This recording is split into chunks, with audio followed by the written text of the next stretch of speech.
Chapter 3. Arguments for God's Existence.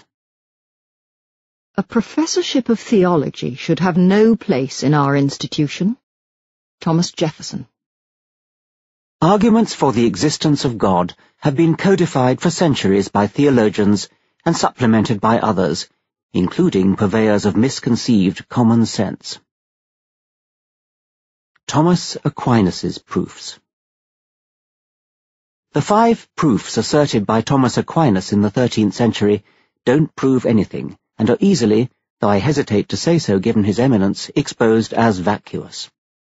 The first 3 are just different ways of saying the same thing, and they can be considered together. All involve an infinite regress. The answer to a question raises a prior question, and so on ad infinitum. 1. The unmoved mover. Nothing moves without a prior mover. This leads us to a regress from which the only escape is God. Something had to make the first move, and that something we call God. 2. The uncaused cause. Nothing is caused by itself. Every effect has a prior cause, and again we are pushed back into regress.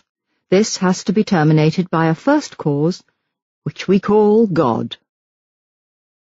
3. The cosmological argument.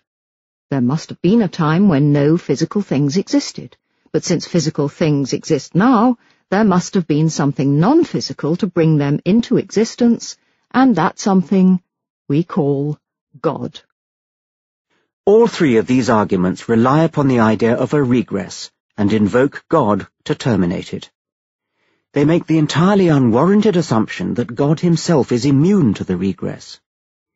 Even if we allow the dubious luxury of arbitrarily conjuring up a terminator to an infinite regress and giving it a name, simply because we need one, there is absolutely no reason to endow that terminator with any of the properties normally ascribed to God: omnipotence, omniscience, goodness, creativity of design, to say nothing of such human attributes as listening to prayers, forgiving sins, and reading innermost thoughts.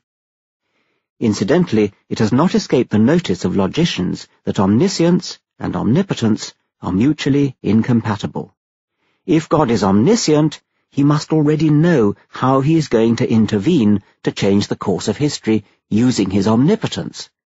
But that means he can't change his mind about his intervention, which means he is not omnipotent. Karen Owens has captured this witty little paradox in equally engaging verse. Can omniscient God, who knows the future, find the omnipotence to change his future mind? To return to the infinite regress and the futility of invoking God to terminate it, it is more parsimonious to conjure up, say, a Big Bang singularity or some other physical concept as yet unknown. Calling it God is at best unhelpful and at worst perniciously misleading. Edward Lear's nonsense recipe for crumboblious cutlets invites us to procure some strips of beef, and having cut them into the smallest possible pieces, proceed to cut them still smaller, 8 or perhaps 9 times. Some regresses do reach a natural terminator. Scientists used to wonder what would happen if you could dissect, say, gold into the smallest possible pieces. Why shouldn't you cut one of those pieces in half and produce an even smaller smidgen of gold? The regress in this case is decisively terminated by the atom. The smallest possible piece of gold is a nucleus consisting of exactly 79 protons and a slightly larger number of neutrons, attended by a swarm of 79 electrons. If you cut gold any further than the level of the single atom, whatever else you get, it is not gold. The atom provides a natural terminator to the crumboblious cutlets type of regress. It is by no means clear that God provides a natural terminator to the regresses of Aquinas. That's putting it mildly, as we shall see later. Let's move on down Aquinas's list. 4. The argument from degree. We notice that things in the world differ. There are degrees of, say, goodness or perfection. But we judge these degrees only by comparison with a maximum. Humans can be both good and bad, so the maximum goodness cannot rest in us. Therefore, there must be some other maximum to set the standard for perfection, and we call that maximum God. That's an argument? You might as well say people vary in smelliness, but we can make the comparison only by reference to a perfect maximum of conceivable smelliness. Therefore there must exist a preeminently peerless stinker, and we call him God. Or substitute any dimension of comparison you like, and derive an equally fatuous conclusion. 5. The teleological argument, or argument from design. Things in the world, especially living things, look as though they have been designed. Nothing we know looks designed unless it is designed. Therefore, there must have been a designer, and we call him God. Aquinas himself used the analogy of an arrow moving towards a target, but a modern heat-seeking anti-aircraft missile would have suited his purpose better. The argument from design is the only one still in regular use today, and it still sounds to many like the ultimate knock-down argument. The young Darwin was impressed by it when, as a Cambridge undergraduate, he read it in William Paley's Natural Theology. Unfortunately for Paley, the mature Darwin blew it out of the water. There has probably never been a more devastating rout of popular belief by clever reasoning than Charles Darwin's destruction of the argument from design. It was so unexpected. Thanks to Darwin, it is no longer true to say that nothing that we know looks designed unless it is designed.